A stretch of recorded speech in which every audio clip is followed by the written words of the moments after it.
All right, ladies and gentlemen, boys and girls, children of all ages, fellow Pandemonium travelers, this is Seattle Pandemonium Shutdown Day 129 by my count. I've gotten it wrong before. I might be wrong. I'm pretty sure it's 129. Anyways, what a weird weekend. It finally became summertime, right? It's hot. It's sunny. It's wonderful. And yet it's all awful and terrible at the same time. So, friendly reminder, Wednesday, you better have your taxes done. And to all my fellow cryptocurrency Bitcoin people, oh boy, is getting all those transactions submitted just a joy. Just a wonderful process. Can't find a service that'll read it. The Cash App is what I've been using, and their file won't upload to places. It's just the worst. It's a pain in the ass. I'm gonna have to try to knock it out of the park tomorrow. Might have to pay a bunch of money for a service to do it because I'm not going into tax debt during the middle of all this stuff too. So I'm just have to pay out of my gains from the year, which is not a lot, to be quite honest. I'm a little angry, can you tell? In other news, Seattle has decided to start a recall election for Mayor Durkin. People are not happy with her handling of the chop, really. I mean, I think everybody kind of gets a bit of a pass for the pandemic because it just, who knows what to do about that. But the chop, that was a man-made disaster. In this case, a woman-made disaster. Here's one of the problems, I think, is that that Sawant woman is going to try to run for mayor, and I don't know, she probably has a good chance at it because she's going to promise a bunch of free shit for everybody. Debt relief and rent relief and all kinds of stuff, and people are going to want to do that because everyone's screwed right now. So that's probably going to be a thing.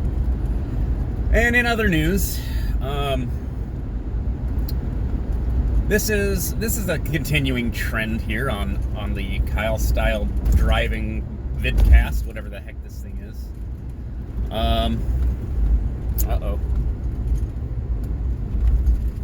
No, I don't want to have to stop on 99. No! Oh, no.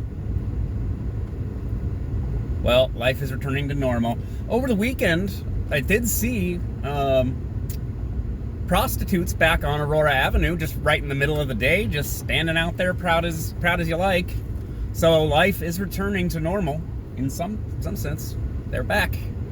But in other news, the Washington Redskins decided they are going to finally, and this has been decades coming. I think I remember people talking about this back in like the 90s even.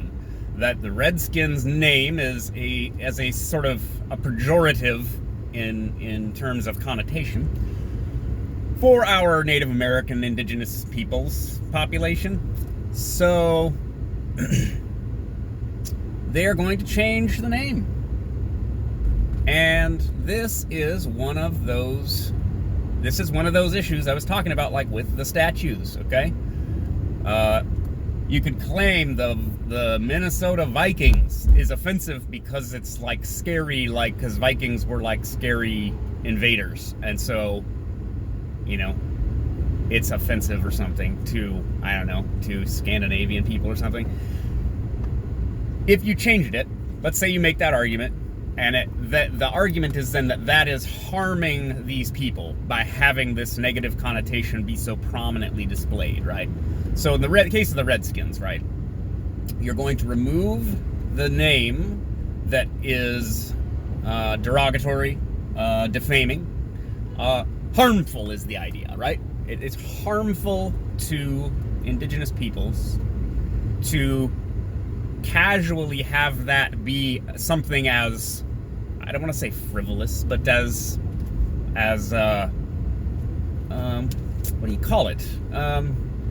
It's an institution. It's, I guess, yeah, flaunted. It's sort of flaunted. Like if you just had a team called the N-words, you know, you'd just be like, whoa, geez, guys, I see how you tell us how you really feel, right? So it is that's the claim, essentially, is that this is harmful. Now, I could get that it's at least obnoxious, right? It's at least like, come on, do you really need to do that? At the same time, this is my problem.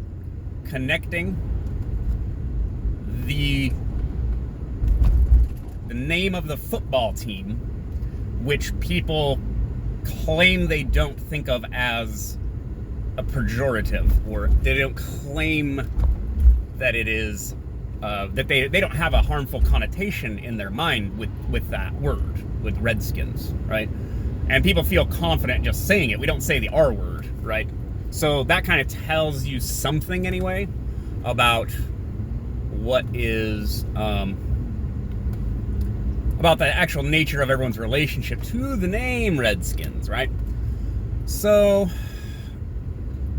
this is the thing. Will we take the name down? And the result will be, what's going on, guys? What is going on? Meth lab. I'm assuming meth lab. That is the Hillside Inn. Woo! Or the Hillside Hotel. That is a classy joint. So I'm assuming meth lab. Anyways, we take the name the Redskins down. We rename the team. All the old merch becomes highly collectible or unacceptable to wear. I don't know how that's actually going to go down, because that's not how fandom works. Like, I still see people rocking Supersonics gear, and Sonics haven't been here in like, what, a decade or something? People like their retro gear and they like their teams. You can't really control it. They love their sport ball teams. What can I say? So fans aren't really gonna like that, I don't think. I mean, they're not gonna abandon the team, though, right? I don't know how this works. But will changing the name to, I like the Washington Insiders. I think that's clever. The Washington Monuments is also kind of, because there's lots of monuments in Washington, but there is the Washington Monument. Come on. Do something meta, guys.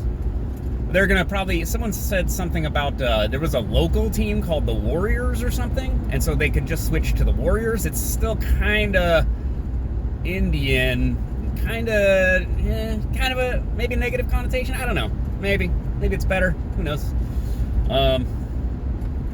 But they'll change it. And will that help the Native American life expectancy in this country, at the very least?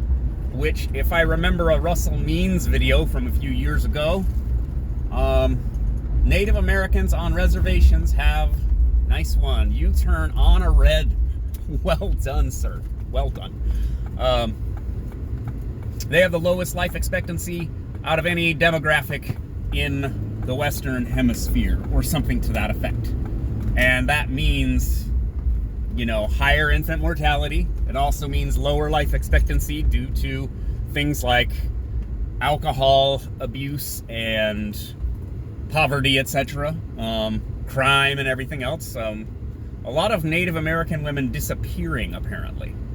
Not quite sure what that means, if that's white people are abducting them, or are natives abducting them off of the reservation. I don't know. It's a phenomenon, though, that has been noted, and it's disturbing. And there's certain areas, like there's areas in Canada, I guess, where they go missing a lot.